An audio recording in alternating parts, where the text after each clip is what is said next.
All right, so you decided to take up wholesaling real estate and you need leads because that's the first thing you need when you start this business. But how do you get those?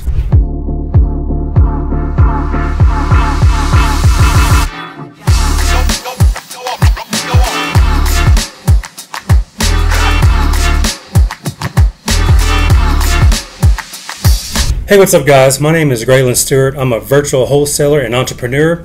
So we wholesale my team all over the country, doing deals nationwide.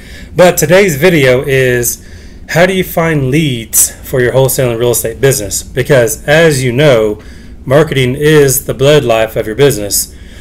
So without that, you don't really have anything. But it all starts with leads, okay?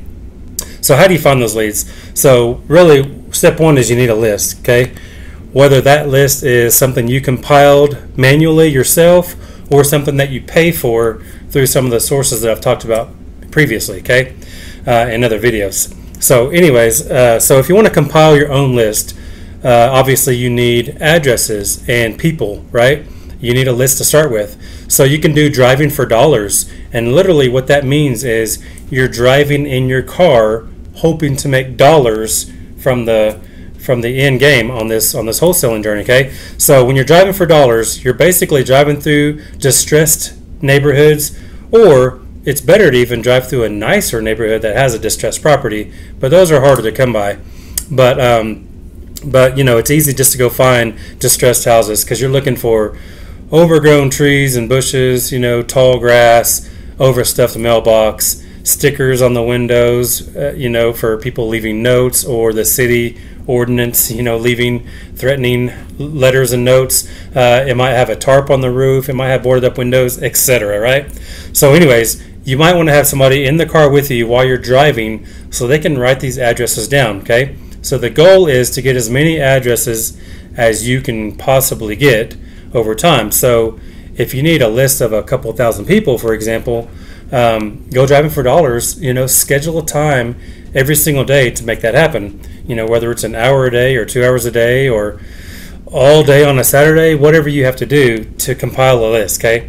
So after you get that list, you've got to put the list into an Excel file, okay? And then, so on this Excel file, you need 10 columns going across, right? You need the seller's first name, the seller's last name, you need the property address, the property city, the property state, the property zip code, the mailing address, mailing city, mailing state, and mailing zip code. So there's 10 of them right there all across the top, okay? Now, once you compile this list and you get, however many you want, you can even just get 100, that's fine.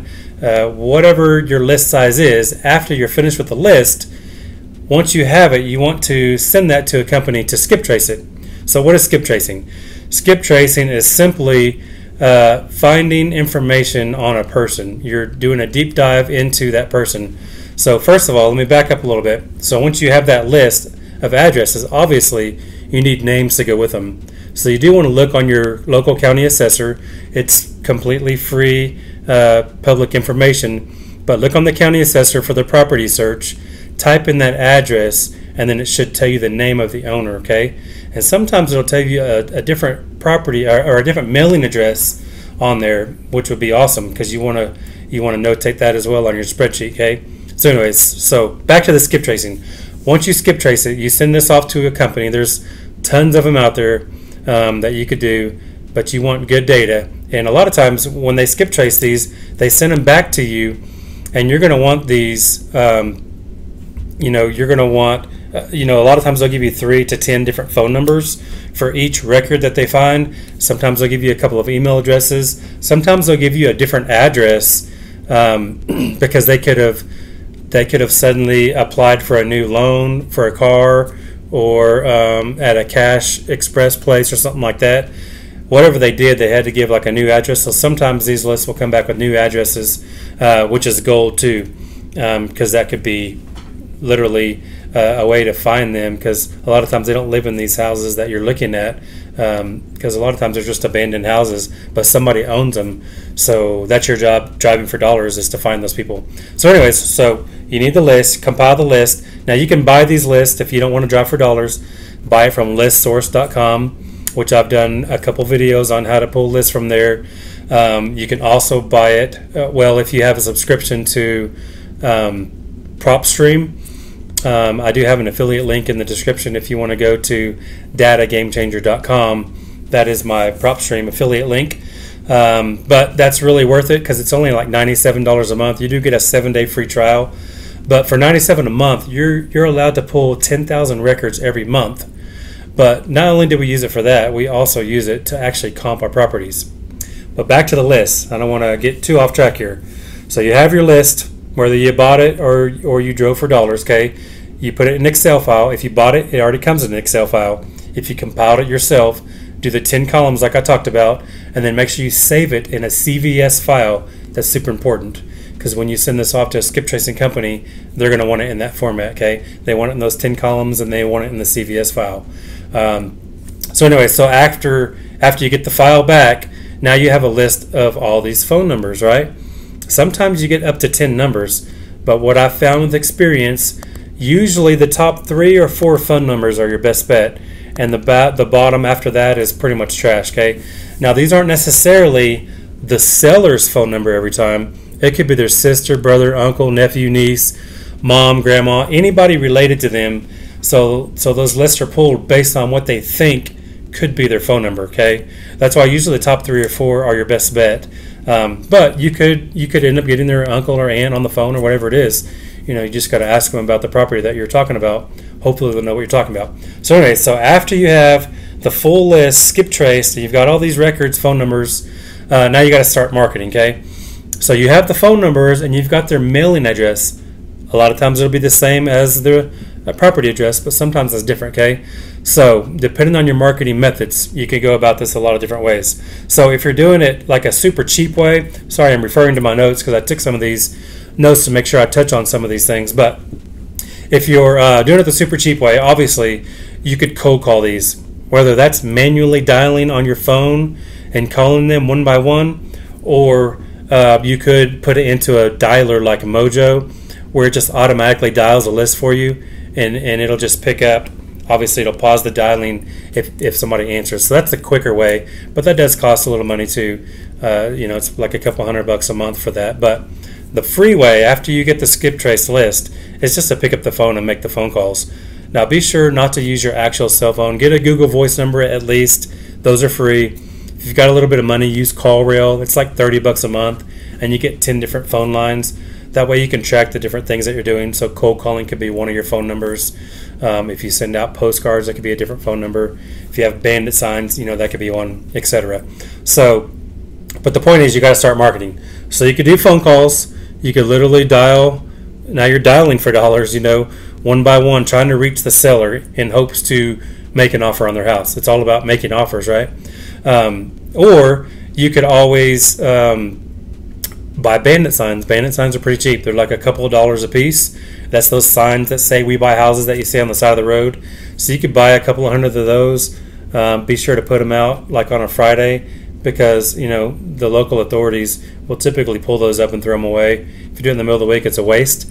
But if you do it on a Friday after 5 o'clock anytime, they're usually off work, so they're not going to be working pulling those up. So it might last all weekend. So that's just a little tip for you if you decide to do bandit signs. But anyway, so at least they'll last through the weekend, and hopefully you'll get calls from that.